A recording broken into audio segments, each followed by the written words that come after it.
यहाँ पे हम लोग अब next different form of circles पढ़ने वाले हैं। जैसे स्ट्रेट लाइन के अंदर पढ़ा था ना हम लोगों ने different form of straight line, point slope form, 2 point form, ठीक है, इंटरसेप्ट फॉर्म। इसी तरह से अगर सर्कल की भी इक्वेशन लिखनी है तो हम क्या है कि आपको कुछ कुछ चीज़ें गिवन है तो आपको सर्कल की इक्वेशन लिखनी है। ओके, इस तरीके से रहेगा। तो जैसे एक एक करके देखते हुए चलते हैं कि क्या क्या होने वाला है ना। तो पहला फॉर्म देख लेते हैं बच्चों। First form is first,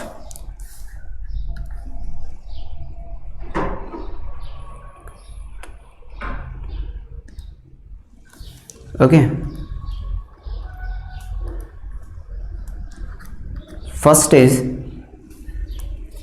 when circle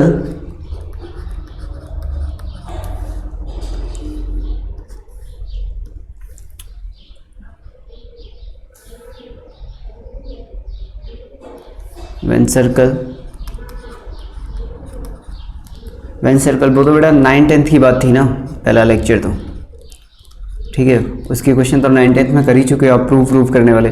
when circle passes through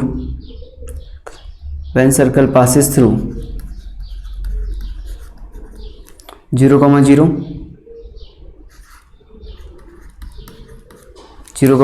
and has center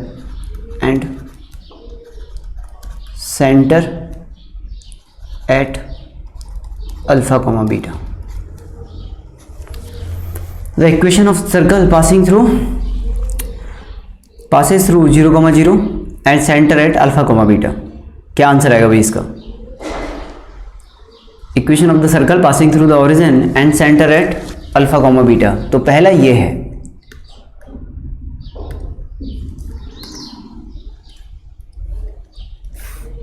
ये आपका एक्स एक्सिस हो गया, ये आपका वाई एक्सिस हो गया, और ये आपका यहाँ पे ओरिजिन आ गया 0, 0। क्लियर? अब इससे अपने को सर्कल को पास कराना है। सर्कल को पास करा दो यहाँ से, इस तरीके का सर्कल होगा अपने पास। ओके भाई, ये हो गया। और इसके सेंटर क्या बोले उसने? सेंटर यहाँ पे कहीं होंगे, that is alpha, beta. Okay, बताइए भाई, x minus alpha square plus Y minus beta square is equal to are square. R क्या है बेटा इसमें? आर क्या है? आर दिया है क्या कुछ? हाँ भाई, इसका क्या आंसर आएगा? ये आपका एक पॉइंट दिया है सेंटर वाले पॉइंट को सी मान लेते हैं।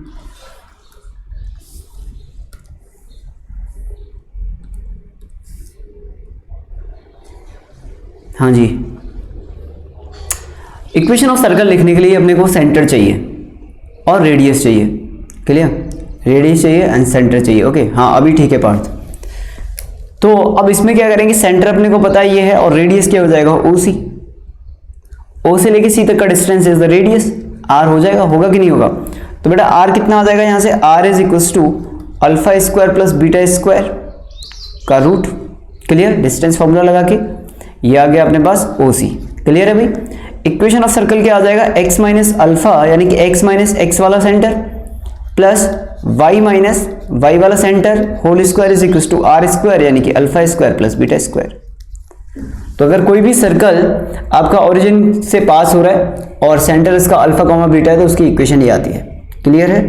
ओके, यानी कि जो भी आपका सर्कल ओरिजिन से पास होगा उसका जर्नल इक्वेशन लिखना चाहोगे ना आप, जर्नल इक्वेशन, अगर इसका आप जर्नल फॉर्म लिखोगे मतलब किस तरीके का दिखेगा ये, तो ये इस तरीके से दिखेगा आपको X square plus Y square plus 2gx type plus 2fy type equals to 0। इसमें कांस्टेंट नहीं आता है। ये जो सर्कल होता है वो किससे पास करता है? ओरिजिन से पास करता है। ठीक है ना? ये जो सर्कल होगा वो ओरिजिन से पास करेगा। क्लियर भाई? किसी भी तरह की कोई दिक्कत इसके अंदर?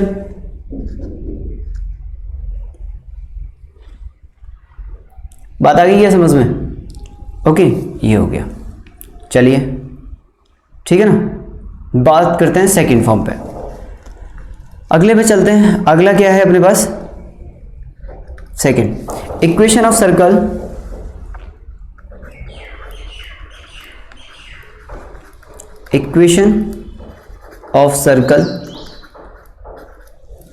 टचेस एक्स एक्सिस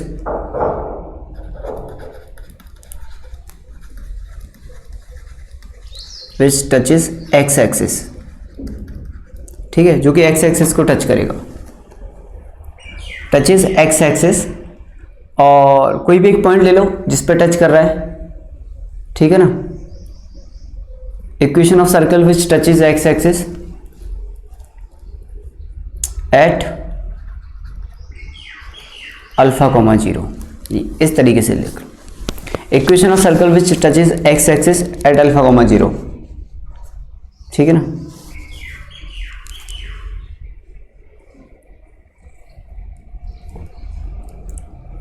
या फिर मैं ये भी बोल सकता था विच touches X axis at alpha comma 0, या फिर मैं ये भी बोल सकता हूं, ठीक है, centre at alpha comma beta, ये बोल दिया मैंने, ठीक है। Find the equation of circle which touches X axis and centre at alpha comma beta, ये भी चलेगा, ठीक है ना। बताइए भाई।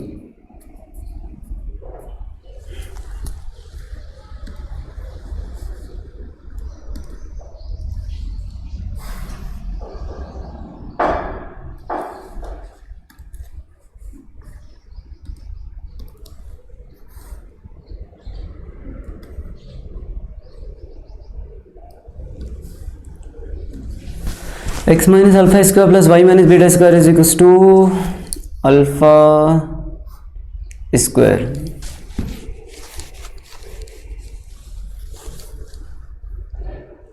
हाँ जी, एक बार देख लो ध्यान से, एक बार खुद ही से चेक कर लो क्या होगा।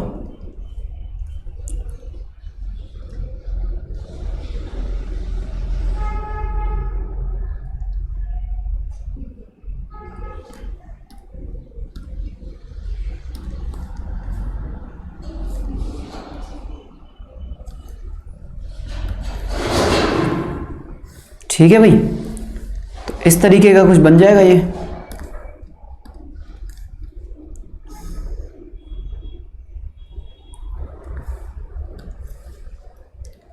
सेंटर क्या हो जाएंगे इसके बच्चों, अल्फा कॉमा बीटा, ओके। इस तरह का भी आ सकता है, अब देख लेना क्या बन रहा है वो, ठीक है ना। और ये हो जाएगा अपने पास, यहां से लेके यहां तक का डिस्टेंस इज बीटा, ओके। ये आपका बीटा आ गया, ठीक है भाई। ये इस जगह पे टच कर रहा था अल्फा कॉमा 0 पे, ये अल्फा कॉमा 0 पॉइंट हो गया। क्या आ जाएगी equation of circle, x minus alpha का square plus y minus beta का square is equal to radius कितना हो जाएगा, इस सेंटर से लेके यहां तक का डिस्टेंस इज रेडियस, यानी कि बीटा स्क्वायर। कितने लोगों को बात समझ में आ गई। दो सर्कल क्यों, दो सर्कल इसलिए बनाए हैं मैंने कि वो डिपेंड करेगा सेंटर क्या दिया है, ऊपर भी बन सकता है नीचे भी बन सकता है, वो सेंटर के हिसाब से देख लेना आप क्या सेंटर है। अगर कुछ भी सेंटर नहीं दिया है, सिर्फ यही बोल रहा है कि इस पर टच कर रहा है, तो फिर उस हिसाब से दो बन जाएंगे ना।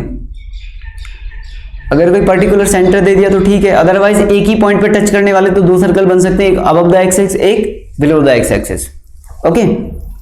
अगर सिर्फ यही बात बोलता है कि अल्फा कॉमा 0 पर टच कर रहा है, तो एक ऊपर वाला सर्कल भी बन सकता है और एक नीचे की तरफ भी बन सकता है।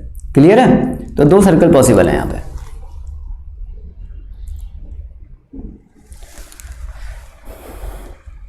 बात आ गई समझ में।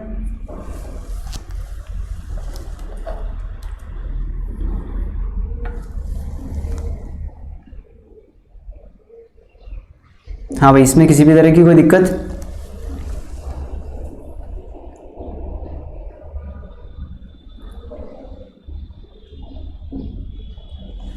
क्लियर है इतना। चलिए आगे की तरफ चलते हैं अब।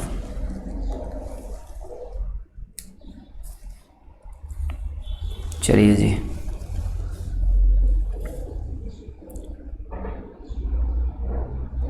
ठीक है। X square plus Y square minus 2x alpha, हाँ ओके, वो तो सॉल्व करने के बाद खैर जो है वो आ ही जाएगा। थर्ड वन बच्चों, थर्ड क्या है, third when circle touches y axis, when circle touches y axis, अगर y axis को टच करेगा तो क्या हो जाएगा, ठीक है। when the circle touches y axis, centre वही है आपके, centre at alpha comma beta. Clear? When circle touches y axis and centre at alpha comma beta.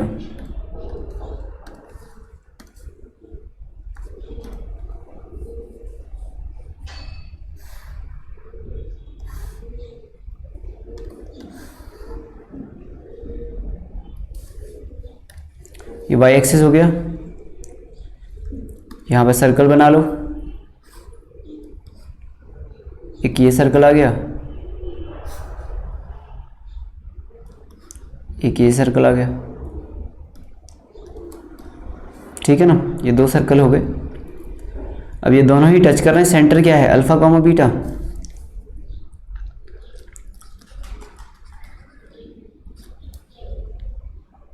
यहाँ पे भी हो सकता है, यहाँ पे भी हो सकता है, देख लेना वो तो अपने हिसाब से। खैर इस तरीके से बन जाएगा। ओके, रेडियस कितना हो जाएगा? यहाँ से यहाँ तक का डिस्टेंस इज व्हाट?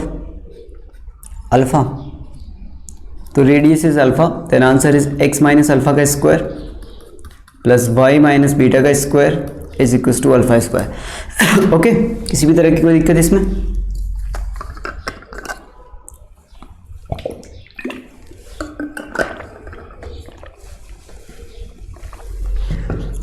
हाँ जी, ओके,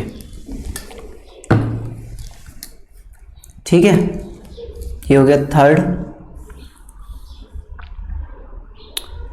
एंड फोर्थ वाला हो जाएगा यहाँ पे।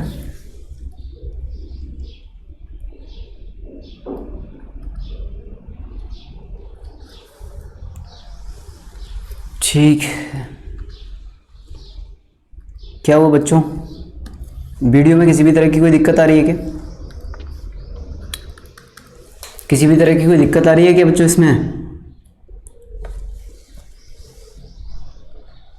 ठीक है, नहीं यार मेरे ख्याल से तो लैग नहीं हो रहा है इसमें, ठीक है ना, सब ठीक ही है। देख लो एक आध, है ना आप लोग। ठीक है भाई, नेक्स्ट टाइप है when circle touches both the axis. Next type is when the circle touches both the axis. When circle touches both the axis. अगर सर्कल दोनों एक्सिस को टच करे तब क्या हो जाएगा? When circle touches both the axis. अब आप खुद से सोचो क्या आंसर आएगा इसका। When the circle touches both the axis, अगर वो चारों एक्सिस को, मतलब सॉरी चारों नहीं, दो एक्सिस को टच करे, दोनों एक्सिस को, तो आंसर क्या आएगा भाई? अगर वो दोनों एक्सिस को टच करेगा तो क्या आंसर आएगा?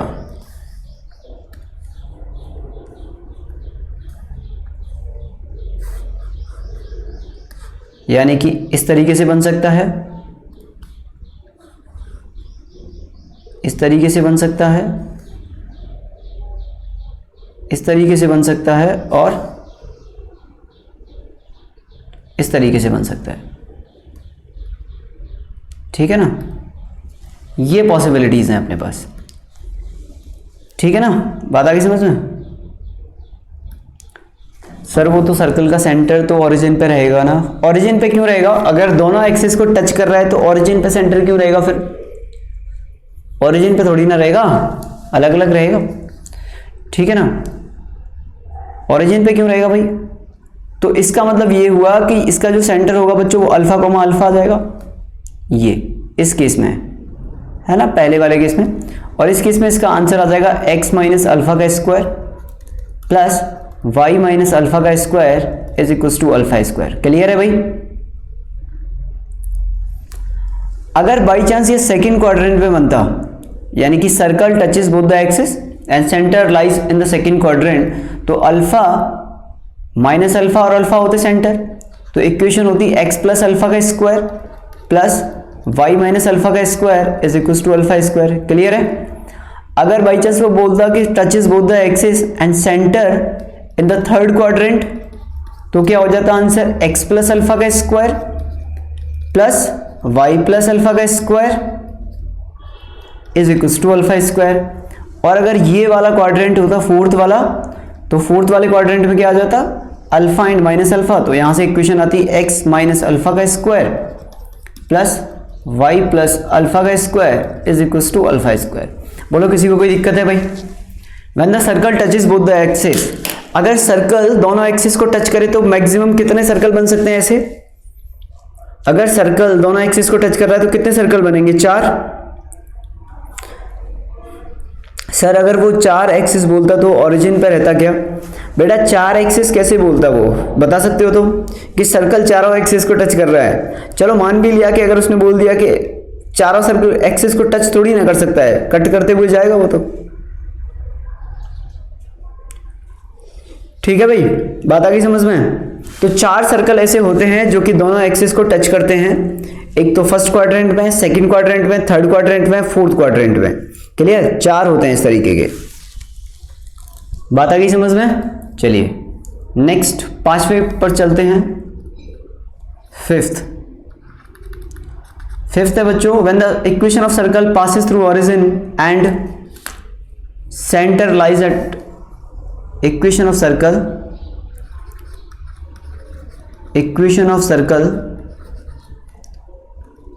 passes through origin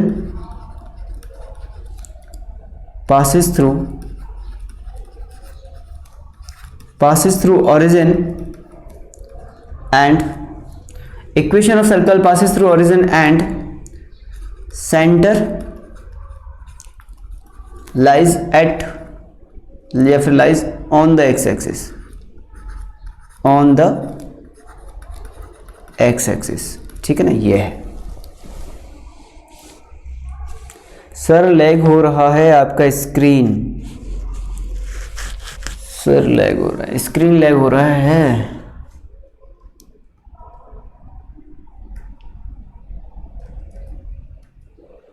एक दो बच्चे का ही हो रहा है यार। अब ये तो मुझे लगता है इंडिविजुअल बच्चे का ही प्रॉब्लम हो, ये तो भाई इंडिविजुअल बच्चे का ही है। एक बार दोबारा से ज्वाइन करके देख लो, ठीक है? क्योंकि यहां तो मेरे ख्याल से क्लियर चल रहा है, बाकी सब भी बता रहे हैं, ठीक है?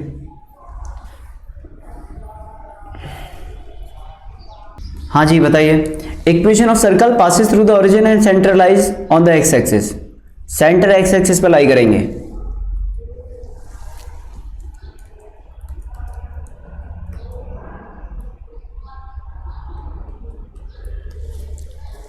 ठीक है, ओके अभी ठीक है ना? ओम अभी ठीक है? ये हो गया आपका एक्स एक्सिस, ये हो गया आपका वाई एक्सिस। अब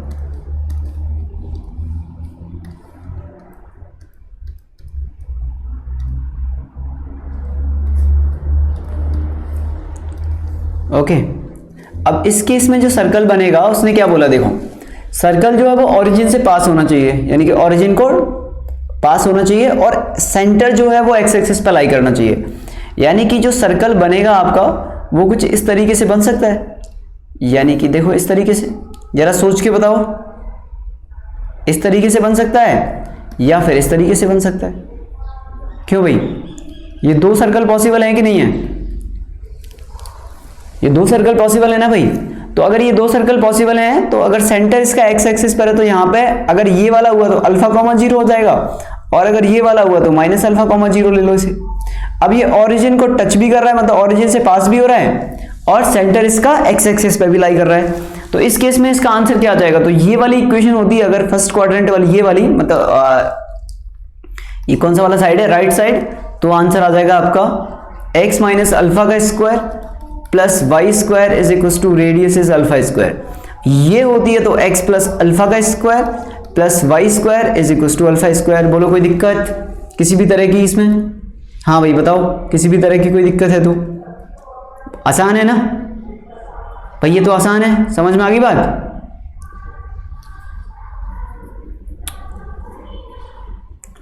और अगर y एक्सिस पे सेंटर होते तो passes through the origin and centre lies on the y axis, फिर क्या होता? अब वो वाली इक्वेशन आप खुद से लिख दो। अगर y एक्सिस पर इसका सेंटर होता, यानी कि number 6 is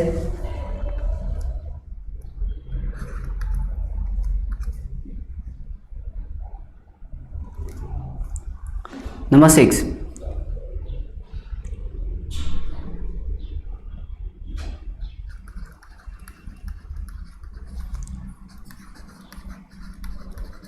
passes through origin and center lies on y axis। तो सेम इसका आंसर आ जाता फिर, ये आपका हो गया यहां पर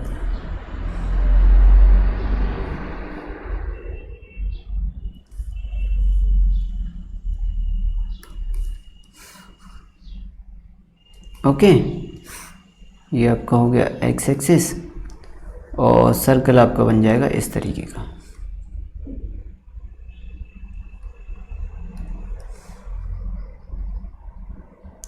ये आपका सर्कल हो गया जी। हाँ बच्चों क्लियर है। और यहाँ पे है आपका जो आंसर आएगा वो आ जाएगा, यहाँ पे सेंटर ले लो आप 0, -β और यहाँ पे ले लो आप 0, β। क्लियर। तो रेडियस कितना हो जाएगा इसका, बीटा ही रेडियस हो जाएगा फिर इसका। क्लियर, बीटा रेडियस हो जाएगा तो आंसर आ जाएगा यहाँ पर, इस वाले के लिए आंसर आ जाएगा x² plus y minus beta का square is equal to beta square, और इसके लिए आंसर आ जाएगा x² plus y plus beta का square is equal to beta square. अब यार आपको इतना तो समझ में आ गया होगा इतने क्वेश्चन करके कि इक्वेशन ऑफ सर्कल लिखेंगे कैसे। क्यों भाई, मतलब ऑलमोस्ट 6 पॉइंट में इतने सारे इक्वेशन ऑफ सर्कल लिख दिए हम लोगों ने, तो आपको इतना तो आइडिया लग गया ना किस तरीके से अपने को इक्वेशन ऑफ सर्कल लिखना है। ठीक है ना, सेंटर चाहिए, रेडियस चाहिए। अगर आपको सेंटर और रेडियस मिल गया तो आप इजीली इक्वेशन लिख सकते हो। क्लियर। हाँ भाई क्लियर है ना। देखो सभी बच्चों का आंसर, मतलब जितने भी लोग हैं सब आंसर सही बता रहे हैं। ओके वेरी गुड बच्चों, वेरी गुड, जबरदस्त, होशियार हो गए हो यार आप लोग, होशियार होते जा रहे हो। क्यों भाई, ठीक है। And the last and the most important circle, ठीक है, last and the most important circle 7th number, ठीक है। Centre of the circle is origin, centre of circle is origin and radius is r।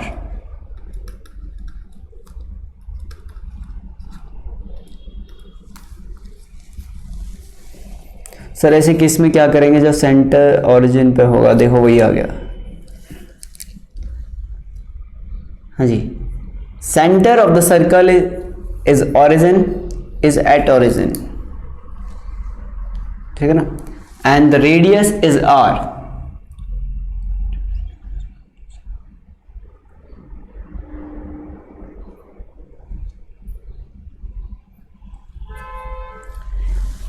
X का plus Y square equals to are square. Okay हाँ जी, centre of the circle क्या है इसका,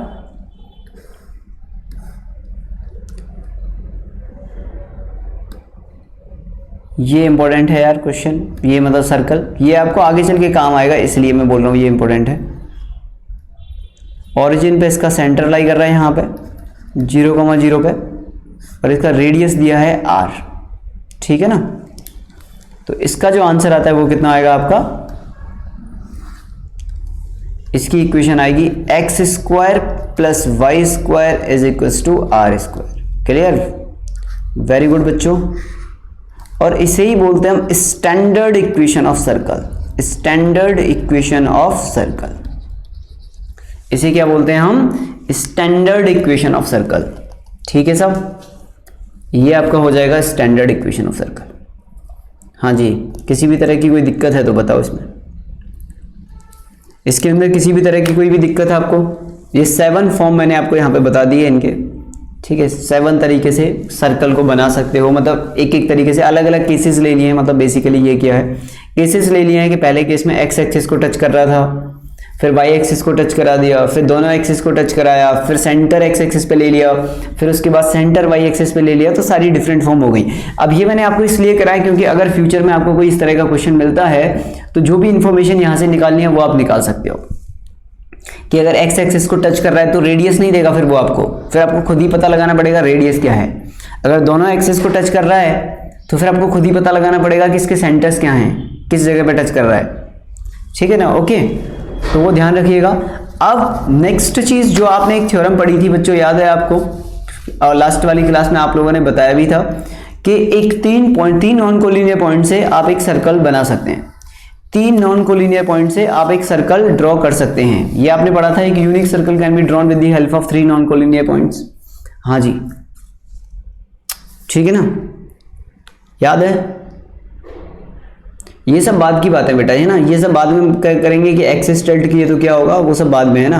अभी वो वाली चीज अभी मत पढ़ो, है ना, दिक्कत आ जाएगी नहीं तो। रोटेशन ऑफ एक्सिस वगैरह बाद की चीज है, ठीक है ना। हाँ भाई, वैभव तुम्हें क्या लगता है, गैस करके बताओ एक रेंज। ठीक है भाई, चलिए साहब,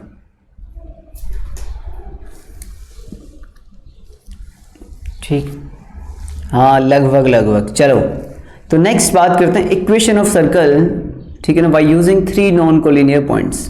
तो ये कई बार एक क्वेश्चन आता है अपने पास, तो इस क्वेश्चन को कैसे सॉल्व करेंगे। Equation of circle,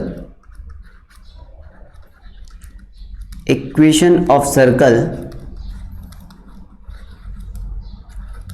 by using 3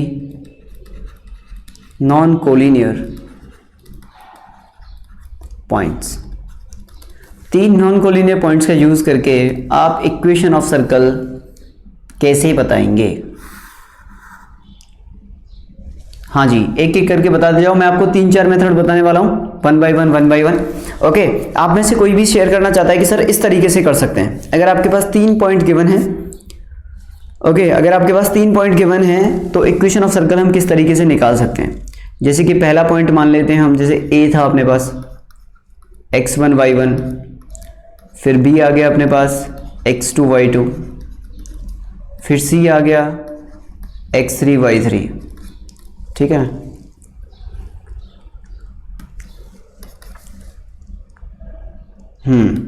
okay, ठीक है पार्थ, वेरी गुड। चलो भाई और बताओ, मैं आपको इसके कई तरीके बताने वाला हूं। Okay,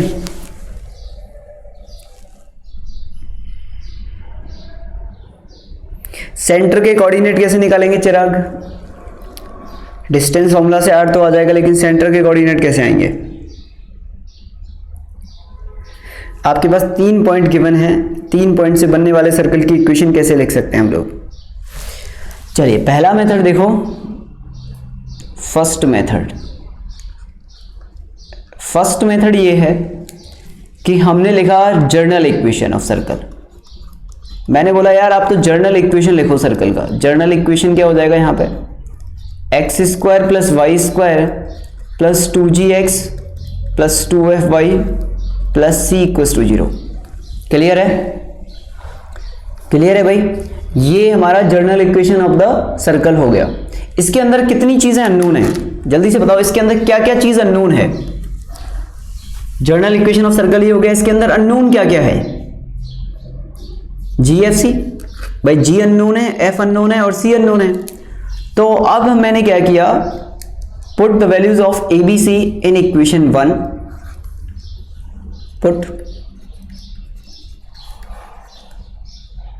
put values of ABC in equation 1 and get 3 equations in GFC। अगर आपने ABC के पॉइंट जो है वो इस इक्वेशन में रखे तो आपको 3 GFC में इक्वेशन मिलेंगी कि नहीं मिलेंगी, हाँ या ना। फटाफट से जल्दी सभी लोग बताते जाओ यार, सभी लोग बताते जाओ जल्दी जल्दी, है ना। अगर भाई मैंने ए बी और सी के तीनों पॉइंट्स अगर इस इक्वेशन में रख दिए, ए के पॉइंट, बी के पॉइंट, सी के पॉइंट, तो क्या आपको जीएफसी में 3 इक्वेशन मिलेंगी, हाँ या ना। जल्दी से बोलो फटाफट, जीएफसी में 3 इक्वेशन मिलेंगी नहीं मिलेंगी, मिलेंगे। क्या आप वहां से जीएफसी निकाल सकते हो 3 इक्वेशन से, क्या आप जीएफसी निकाल लोगे वहां से। जीएफसी निकालने के बाद क्या आपका आंसर आ जाएगा, तो put the values of ABC in the equation 1 and get 3 equations in GFC and solve them and get the values of GFC. Clear? हाँ आज अवाम की स्ट्रेंथ ज़्यादा है। हाँ जी बताइए, बात आ गई समझ में कि नहीं आई? बात आ गई ना समझ में कि मैंने क्या किया, इसके अंदर जीएफसी की वैल्यूज रख दी। जीएफसी की वैल्यूज रखने के बाद जीएफसी में 3 इक्वेशन आ गई, वहां से जीएफसी फाइंड कर लिए एंड अपन लोगों को इक्वेशन ऑफ सर्कल मिल जाएगा। क्लियर? पहला मेथड क्लियर है। क्वेश्चन सॉल्व करेंगे तो बताऊंगा किस तरीके से करना है। पहला मेथड क्लियर। अब दूसरे मेथड की तरफ चलते हैं। सेकेंड नंबर का मेथड जो है, सेकेंड नंबर का जो अप्रोच है वो क्या है? हमारे पास 3 पॉइंट थे बच्चों यहाँ पे, लाइक ए ये हो गया x1 y1, बी को ये पॉइंट हो गया x2 y2, okay, and C point ये हो गया x3 y3। क्लियर? अब मैंने क्या किया, इन तीनों को ज्वाइन कर दिया, ए को बी के साथ, बी को सी के साथ और इसके साथ। अब हमने क्या किया, यहां से perpendicular bisector, Vedanshu very good, perpendicular bisector निकाला इसका। ठीक है, परपेंडिकुलर बाइसेक्टर निकाल लिया कि नहीं भी 2 लाइन का यूज करके परपेंडिकुलर बाइसेक्टर निकाल लो। तो ये हो गया हमारे पास परपेंडिकुलर बाइसेक्टर, ये इसका परपेंडिकुलर बाइसेक्टर हो गया, ये इस बीसी लाइन का परपेंडिकुलर बाइसेक्टर हो गया। परपेंडिकुलर बाइसेक्टर की इक्वेशन तो लिख ही सकते हैं हम लोग भाई, बाइसेक्टर की इक्वेशन लिख सकते हो ना परपेंडिकुलर बाइसेक्टर की। जो भी होगा इसका स्लोप इसके 90 डिग्री एंगल है तो स्लोप आ जाएगा, इसका स्लोप आ जाएगा और ये पॉइंट आ जाएगा, मिड पॉइंट होगा ये पॉइंट। क्लियर? तो यहां से क्या आ जाएगा, सेंटर का कोऑर्डिनेट आ जाएगा ओ। क्लियर? तो इसमें क्या करना है, find the perpendicular bisector of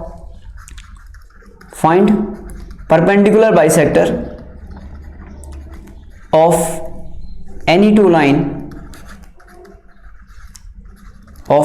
lines, ठीक है ना। Find the perpendicular bisectors of any 2 lines, solve them and get centre point O. Clear? Okay, and radius is equals to OA is equals to OB is equals to OC। Centre मिल गया, radius मिल गया, तो आपको क्या मिल जाएगा, equation of circle मिल जाएगा। Clear? हाँ जी बताओ कितने लोगों को बात समझ में आ गई? सेंटर मिल गया तो रेडियस मिल, सेंटर मिल गया, रेडियस मिल गया तो इक्वेशन ऑफ सर्कल मिल गया। कोई भी 2 इक्वेशन लो, उनकी परपेंडिकुलर बाइसेक्टर निकालो। परपेंडिकुलर बाइसेक्टर मैंने आपको बताया था किस तरीके से निकालते हैं, स्ट्रेट लाइन के अंदर हम लोगों ने सॉल्व किए हैं इस तरीके के क्वेश्चन, है ना। परपेंडिकुलर बाइसेक्टर की इक्वेशन तो निकाल ही सकते हैं। 90 डिग्री स्लोप हो जाएगा, उसका 90 डिग्री एंगल पे इंक्लाइंड है तो स्लोप आ जाएगा और मिड पॉइंट आ जाएगा। कितने लोगों को बात समझ में आ गई? कितने लोगों को बात समझ में आ गई सेकंड वाला मेथड? सर पेज थोड़ा कम करो ना प्लीज। अरे यार यही तो दिक्कत है, यही दिक्कत है, मैं ज्यादा फ्लो में बहुत स्पीड में है चला जाता हूं।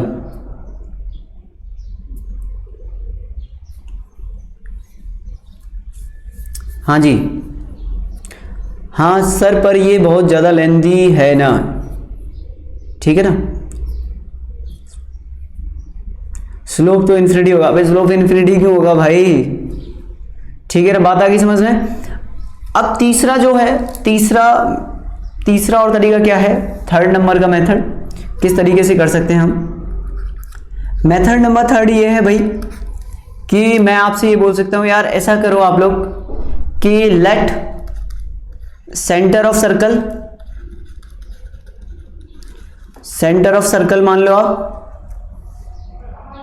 Late the centre of circle is h, k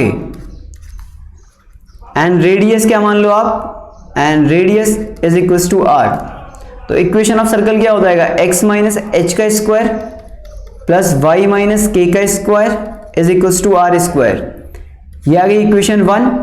अब इसमें क्या करो आप, पुट या satisfy ABC will satisfy equation 1 will satisfy equation 1 and get H के एंड आर। ठीक है ना, आ गया आंसर। तो तीसरा वाला ये हो गया भाई। अब बताओ कितने लोगों को बात समझ में आ गई। 3 तरीके हैं इसमें से, जो पहला और दूसरा है वो रिकमेंडेड है, तीसरा वाला तो बेवजह और ज़्यादा कैलकुलेशन होगी इसमें तो। ठीक है ना, तो पहला और दूसरा जो है वो रिकमेंडेड है और दूसरा वाला ज़्यादा रिकमेंडेड है, क्योंकि ये इजी पड़ता है अपने को क्वेश्चन सॉल्व करना इससे। ठीक है, तो मेरी तरफ से तो ये रिकमेंडेड है, बाकी आपको जो सही लगे वो आप अप्लाई कर सकते हो। मेरी तरफ से सेकंड वाला ज़्यादा रिकमेंडेड है ना। बात आ गई समझ में भाई? ठीक है ना, ये दोनों मेथड समझ में आ गए आपको तीनों। ओके, अब हम क्वेश्चन पे चलते हैं और एक क्वेश्चन सॉल्व कर लेते हैं यहाँ पे। ओके, हाँ रुक जाओ, क्वेश्चन ही करा देते हैं आप लोगों को। क्वेश्चन क्या है?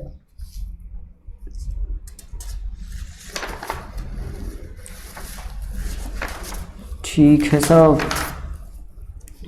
ओके चलो मैं ऐसे ही लिख देता हूँ क्वेश्चन। ओके चलो भाई क्वेश्चन कर लेते हैं अब। तो एक क्वेश्चन है अपने पास,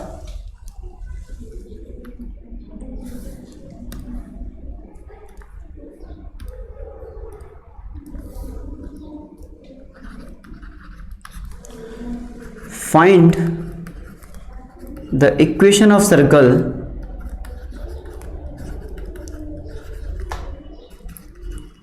passes through 1, -1, -2 and 3, 0।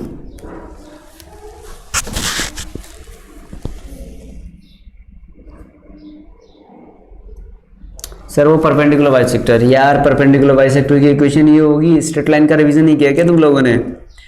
जाके पढ़ लो परपेंडिकुलर बाइसेक्टर कैसे निकालेंगे उसमें। हाँ भाई, find the equation of circle passes through 1, 1, -1, 2 and 3, 0। आप जिस भी तरीके से करना चाहें उस तरीके से कर लें, जिसमें भी आप कंफर्टेबल हैं। और रिकमेंडेड तो पहला और दूसरा ही है वैसे ज़्यादातर। ठीक है, तीसरा वाला तो लगाना मत। और भी तरीका होता है वैसे इक्वेशन ऑफ सर्कल लिखने का, पर वो मैं आपको भी नहीं बता रहा, बाद में बताऊंगा, क्योंकि वो तो रिकमेंडेड बिल्कुल भी नहीं होता है। ठीक है, तो इसलिए जो मेन है वही बता दिए आपको।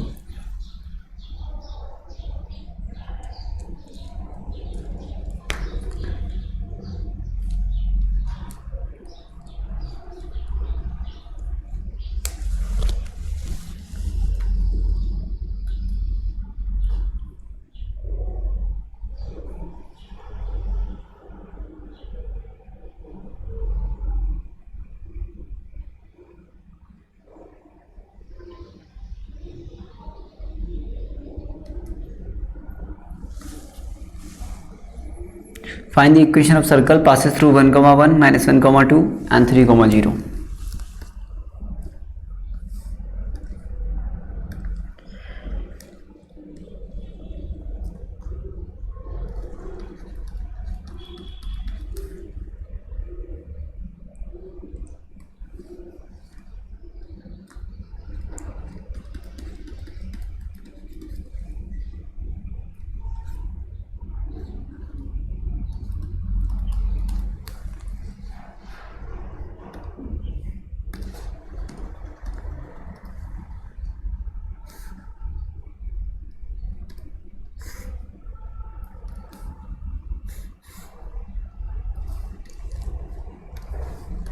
किन्हीं भी 2 लाइन का यूज़ करके परपेंडिकुलर बाइसेक्टर निकाल लो and then get the answer. Okay चलो भाई, जिन लोगों को नहीं समझ में आ रहा वो मेरे साथ करते हैं और जो लोग कर रहे हैं वो करें। ठीक है, अब मुझे पहले ए बी का परपेंडिकुलर बाइसेक्टर चाहिए। तो ए बी का परपेंडिकुलर बाइसेक्टर निकालने के लिए, जैसे ये हो गया इसका परपेंडिकुलर बाइसेक्टर है ना, तो परपेंडिकुलर बाइसेक्टर है तो मतलब यहां से जाएगा इस तरीके से 90 डिग्री हो गया, और ये इस पॉइंट के कोऑर्डिनेट क्या हो जाएंगे, मिड पॉइंट हो जाएगा, तो 1 + 1 0 हो जाएगा ये, और 1 - 2 -1 तो माइनस का 1/2 आ जाएगा। तो इस पॉइंट के कोऑर्डिनेट ये आ जाएंगे 0 एंड माइनस का 1/2। ठीक है ना, मिड पॉइंट है 1, और ये दोनों को ऐड किया डिवाइड बाई 2 किया, दोनों को ऐड किया डिवाइड बाई 2 किया। ए बी का स्लोप क्या आ रहा है, slope of line A B तो slope of line A B क्या हो जाएगा 1 minus minus plus 2 and 1 minus minus ये यानी कि 3/2। Then slope of perpendicular bisector of A B, perpendicular bisector of A B यानी कि इसे मैं B1 बोल दूं क्या B1, ठीक है। तो B1 का जो परपेंडिकुलर बाइसेक्टर है आपका B1, उसका स्लोप कितना आ जाएगा, तो स्लोप ऑफ B1 कितना आ जाएगा माइनस का 2/3। तो इक्वेशन ऑफ B1 कितनी आ जाएगी, इक्वेशन ऑफ B1 यहां से आ जाएगी y minus y1 is equal to slope minus का 2/3 x माइनस x1। इसे सॉल्व कर लो, ये कितना आ रहा है, ये आ रहा है 2y प्लस 1 और यहां से कितना हो जाएगा इज इक्वल टू माइनस का 4/3x। इधर मल्टीप्लाई करो, ये क्या आ जाएगा 6x और प्लस का 4x और प्लस का 6y 3 इक्वल टू 0। ये इक्वेशन आ रही है, ठीक है ना। ये आपका B1 वाली इक्वेशन आ गई। अब आपको B2 वाली इक्वेशन निकाल लो किन्हीं भी दो पॉइंट का यूज करके, ओके। तो किसी भी B2 के लिए क्या करेंगे हम लोग, इसे ले लो आप B2 के लिए, इसका परपेंडिकुलर बाइसेक्टर निकाल लो यहां से ये वाला, ठीक है ना, AC का। सर B1 का स्लोप कैसे आया, अरे यार B1 और AB लाइन जो है वो आपस में क्या है, परपेंडिकुलर है ना। तो परपेंडिकुलर लाइन का स्लोप क्या बताया था मैंने, माइनस का 1/m होता है। तो माइनस टाइम्स उल्टा करेंगे उसे नहीं करेंगे यार। स्ट्रेट लाइन के करीबन आप लोगों को 250 क्वेश्चन तो मैंने कराए होंगे, कम से कम 250 क्वेश्चंस का रिवीजन करा दिया आपको, और आप मुझसे ये पूछ रहे हो कि सर उसका स्लोप कैसे आएगा। कम से कम 250 क्वेश्चन तो करा दिया आप लोगों को, ठीक है। उसके अलावा और भी चल रही है प्रोसेस,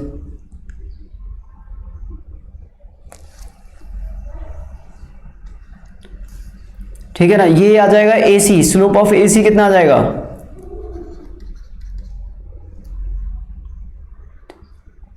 स्लोप ऑफ AC कितना आ रहा है भाई, स्लोप ऑफ AC आ जाएगा यहां से 1 माइनस 0 अपॉन 1 माइनस 3 यानी कि 1 अपॉन माइनस का 2। देन ये B2 ले लेते हैं, है ना।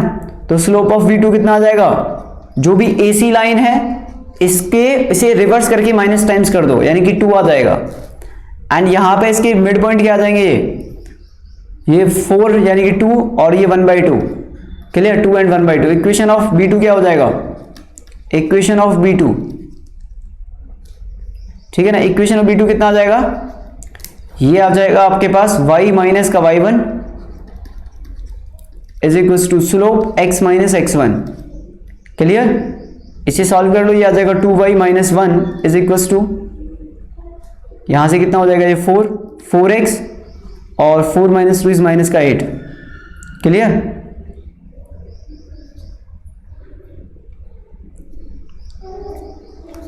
-2 क्यों आएगा, AC का स्लोप कितना आ रहा है 1 माइनस 0 1 माइनस 3, तो AC का माइनस का 1/2 है ना। तो B2 का कितना हो जाएगा, -1/2 का उल्टा करो और माइनस एक्स्ट्रा लगाओ एक, तो 2 आएगा ना। 4x माइनस 2y और ये इधर चला गया तो -7 इक्वल टू 0। इक्वेशन 1 और इक्वेशन 2 को एक साथ सॉल्व कर लो, वहां से सेंटर निकाल लो दोनों के, है ना। अब सेंटर निकालने के लिए क्या है, 1 में से 2 को माइनस कर दो सीधे सीधे, तो XY आ जाएगा। XY जो होगा वही इसका सेंटर होगा दोनों लाइंस का, ठीक है। और किसी को भी मान के रेडियस निकाल लेना, x इसका प्लस y इसका plus 3x plus y minus 18। Very good Tushar, very good. अगर यही आंसर है तो आंसर देख लो भाई, क्योंकि क्वेश्चन अभी जस्ट बनाया है तो आंसर तो पता नहीं मुझे क्या है, ठीक है।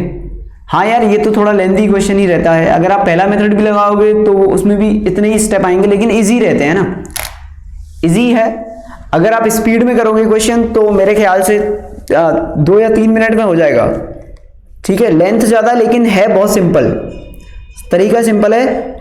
अब लेकिन अगर आपको यही नहीं पता होगा कि परपेंडिकुलर बाइसेक्टर है तो मिड पॉइंट कैसे निकालेंगे या फिर स्लोप कैसे निकालेंगे, तो फिर तो मतलब जस्ट नेक्स्ट टू इम्पॉसिबल है, मतलब फिर तो रॉकेट साइंस जैसा डिफिकल्ट हो गया ये। मेथड 1 से भी कर सकते हो, है ना। मेथड 2 से मैंने करके दिखा दिया। मेथड 1 में तो कुछ नहीं, मेथड 1 तो ऐसा है कि वैल्यू रखो और आंसर निकालो सिर्फ कैलकुलेट करके ना। पर वहां पे भी करीबन 5 इक्वेशन आएंगी, 3 तो उनकी आएंगी, फिर सॉल्व करोगे उन्हें, ठीक है। ओके, तो स्टेप्स थोड़े ज़्यादा हैं, थोड़े ज़्यादा क्या, वैसे तो 4-5 मिनट का ही है। 4 मिनट तो मैंने हर एक बच्चे, मतलब जो मैक्सिमम बोल दिया मैंने 4 मिनट, तो जो बहुत रुक रुक के चलता है ना, रुक रुक के जो आराम से चलता है कि मैं तो उड़ता फिरूं इस नील गगन में, इस तरह की भावनाओं के साथ भी अगर इस क्वेश्चन को सॉल्व करेगा कोई बच्चा, तो भी वो क्वेश्चन 4 मिनट में सॉल्व कर देगा। ऐसे इस तरह का है।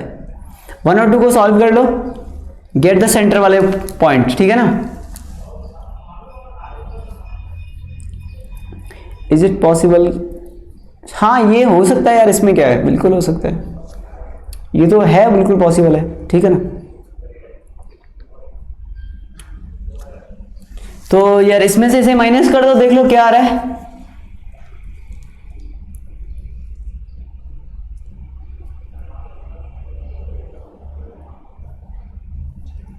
किसी को कोई दिक्कत भाई?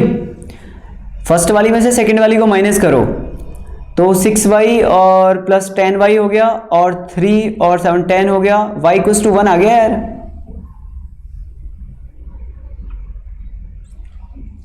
है ना यार, आप लोगों के सेंटर क्यों गड़बड़ कर रहे हैं, यही है ना। 6y यार, कैलकुलेशन भी मिस्टेक करते हो यार आप लोग। 6y प्लस 4y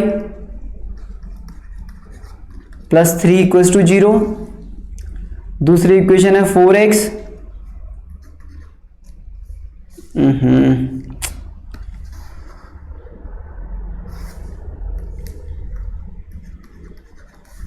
दूसरी इक्वेशन क्या है? दूसरी इक्वेशन है 4x माइनस 2y। अच्छा, माइनस 2y, ये हो गया 4x माइनस 7। हाँ जी, माइनस कर लो एक बार, माइनस माइनस प्लस माइनस, और ये प्लस, ये कितना हो गया 8y, ये हो गया प्लस का 10 equals to 0, then y is equals to minus का 10 अपॉन 8 आ गया, यानी कि आप इसे बोल सकते हो 5 अपॉन 4। क्लियर? तो ये माइनस का 5/4 आ गया y कोऑर्डिनेट, x वाला और निकाल लो, ठीक है ना।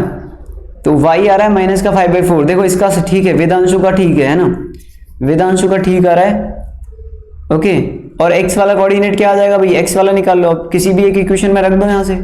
तो माइनस का 2y कितना है, माइनस 5/4 यानी प्लस हो गया, और प्लस का 4x माइनस 7 इक्वल्स टू 0, यार इससे कट गया ये, 4x इज इक्वल्स टू कितना आ जाएगा, 7 माइनस 5/2 आ जाएगा, देन x इक्वल्स टू कितना आ जाएगा, 14 माइनस 5/8 आ जाएगा ये, तो ठीक है ना। 14, कुछ गड़बड़ हुआ क्या भाई, ये कितना था, y ये था minus minus plus 4x minus 7, ठीक है ना। तो ये तो 9 आना चाहिए, 9/8 आ रहा है ये तो, ठीक है। तो सेंटर क्या आ गया, सेंटर आ गया अपने पास, सेंटर के कोऑर्डिनेट्स 9/8 कॉमा माइनस का 5/4। क्लियर है, ये आएंगे, ठीक है ना। किसी ने 19 लिख दिया था, 19/8, ठीक है, 9/8 आ गया।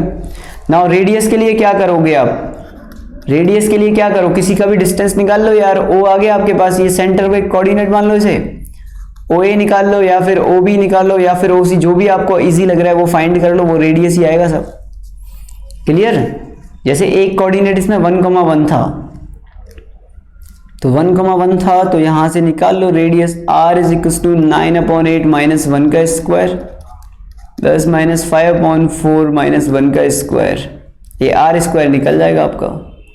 ये कितना आ जाएगा 8, 1, तो 1/8 का स्क्वायर यानी कि 1/64, प्लस ये कितना आ जाएगा 9, तो ये आ जाएगा 81/16। क्लियर? काफ़ी बड़ा आ रहा है आंसर, क्योंकि खुद से बनाया हुआ क्वेश्चन है इसलिए। तो नाउ रेडियस आ गया, सेंटर आ गया, then get the right answer. Okay, हाँ भाई बताओ, अब किसी को कोई दिक्कत है तो इसके अंदर।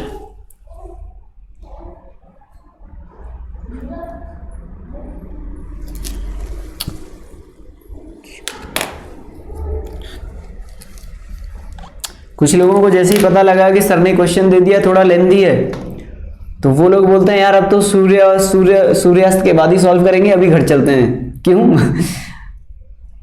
क्यों भाई? मतलब कुछ लोगों में ये है, अरे अभी तो धूप वूप निकल रही है, क्या करेंगे, अभी तो पूरा दिन पड़ा हुआ है, ठीक है, बहुत बड़ा क्वेश्चन है, आराम से बैठ के खाना पीना खा के आराम से मस्त एक नींद लेके तब अपन सॉल्व करेंगे सूर्यास्त के बाद। वेदांशु, हाँ भाई आ रहे हैं, मैसेज आ रहे हैं, ठीक है। तो यहां से आपका रेडियस आ जाएगा, रेडियस आ गया, सेंटर आ जाएगा, सेंटर भी पता है आपको, रेडियस भी पता है, इक्वेशन ऑफ सर्कल निकल आएगा। ओके,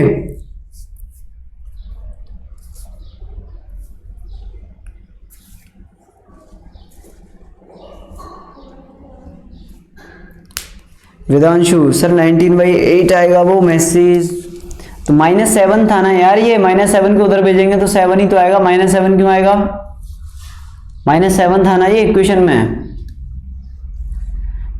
ठीक है। मैं विमोही मेरे, हाँ आपके भी मैसेज आ रहे हैं, ठीक है। अब आप चेक कर लो क्या आ रहा है, r² ही चाहिए इक्वेशन लिखने के लिए तो अपने को, है ना, r² चाहिए अपने को फाइनली, ठीक है। चलो मैं आंसर लिख ही देता हूँ यार, वरना आप लोग बोलोगे कि आंसर नहीं लिखा। 9/8 स्क्वायर प्लस y प्लस 5/4 का स्क्वायर इज इक्वल्स टू, ये आ जाएगा कितना, 64 एलसीएम हो गया यहाँ पे, तो ये आ जाएगा 1 प्लस 81 इंटू 4, क्लियर। ये यहाँ से रिक्वायर्ड आंसर है, अब this is the required answer, ठीक है ना। 19/8 आ रहा है क्या यार, ये माइनस माइनस प्लस हो गया भाई, ये था ना -2y प्लस 4x माइनस 7 था ना, तो x की जगह y की जगह -5 लिखा तो प्लस हो गया, ये तो 5/2 आ गया, ये प्लस का उधर गया, माइनस का हो गया, ये हो गया, तो 4x = 7 माइनस 5/2 हो गया, 14 माइनस 5, तो 9/8 ही तो आ रहा है, 19 कहां से आ गया, है प्लस थोड़ी ना होगा। चलो ये था अपना, इसके ऊपर थोड़े बहुत क्वेश्चंस, इस तरीके से हम लोगों ने ये क्वेश्चन सॉल्व किए, है ना। अब नेक्स्ट क्लास में इसके और भी हम क्वेश्चंस करेंगे, कुछ इंपॉर्टेंट क्वेश्चंस करेंगे जो कि एग्जाम में आते हैं, ठीक है। सर मुझे रेडियस नहीं समझा, सर मुझे रेडियस नहीं समझा, रेडियस तो कोई भी डिस्टेंस हो जाएगा ना, सेंटर से ए तक का डिस्टेंस या बी तक का डिस्टेंस या सी तक का डिस्टेंस, किसी का भी डिस्टेंस निकाल लो, वो रेडियस आ जाएगा। भाई ये डायग्राम था ना ये वाला, तो अगर ये आपका सेंटर आ रहा है इन दोनों परपेंडिकुलर बाइसेक्टर का, तो इन परपेंडिकुलर बाइसेक्टर ये मैंने ओ मान लिया, अब ओ से लेके ओ तक का जो डिस्टेंस आएगा वो रेडियस होगा, OB भी रेडियस होगा, OC भी रेडियस होगा, सब इक्वली आएंगे। सिर्फ 4 मिनट का क्वेश्चन नहीं है ये, 4 मिनट का क्वेश्चन नहीं है। अगर आपको परपेंडिकुलर बाइसेक्टर की इक्वेशन लिखने में प्रॉब्लम आएगी, अगर आपको इक्वेशन सॉल्व करने में आएगी, तो फिर तो 4 मिनट तो क्या, फिर तो पूरे एक दिन का क्वेश्चन है। बाकी तो अगर आप स्पीड में करते हो तो 4 से 5 मिनट से ज्यादा का नहीं है, ठीक है ना। ओके, अब ये तो मैंने इसलिए, ये तो कैलकुलेशन इसकी इस वजह से इस तरह की आ रही है क्योंकि पॉइंट्स मैंने खुद ही ले लिए हैं। अब एग्जाम में अगर आएगा तो पॉइंट वो खुद थोड़ी ना, वो तो पहले से कैलकुलेट करके देंगे आपको, तो इजी रहेगा थोड़ा सा कैलकुलेशन वहां पे। तो ओके, यहाँ पे तो पॉइंट खुद से अज्यूम किए हैं, तो कैलकुलेशन थोड़ा इस तरीके का आ गया है। बात आ गई भाई समझ में? किसी को कोई दिक्कत बच्चों इसके अंदर? हाँ जी, तो चलो फिर कल की क्लास में ना, कल की क्लास में इसके क्वेश्चंस करेंगे, ओके, और आगे का कंटिन्यू करेंगे।